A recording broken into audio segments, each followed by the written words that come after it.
আমি আজ ৬ মাস হলো ইতালিতে এসেছি। কিন্তু আসার পরে আমি বুঝতে পারি নাই। যদি আমি বুঝতে পারতাম যে এই কার্ডগুলো কত গুরুত্বপূর্ণ, তাহলে আমি অনেক আগেই এগুলোর জন্য প্রস্তুতি নিতাম। আর এতদিনে আমার হয়তো অনেক আগেই আমি এই কার্ডগুলো পেয়ে যেতাম। যাই হোক, আপনারা যারা নতুন এসেছেন বা আসতে চাচ্ছেন ইতালিতে, তারা কিছু বিষয়গুলো মাথায় রাখবেন।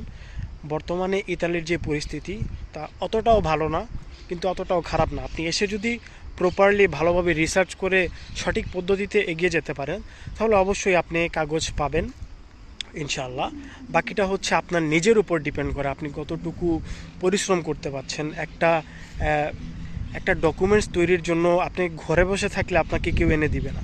যেমন আমি আজকে ৬ মাস হয়েছে ইতালিতে এসেছি, আমি ৩ মাস শুধু ঘোরাঘুরি করেছি, কেউ আমাকে সাপোর্ট করে নাই।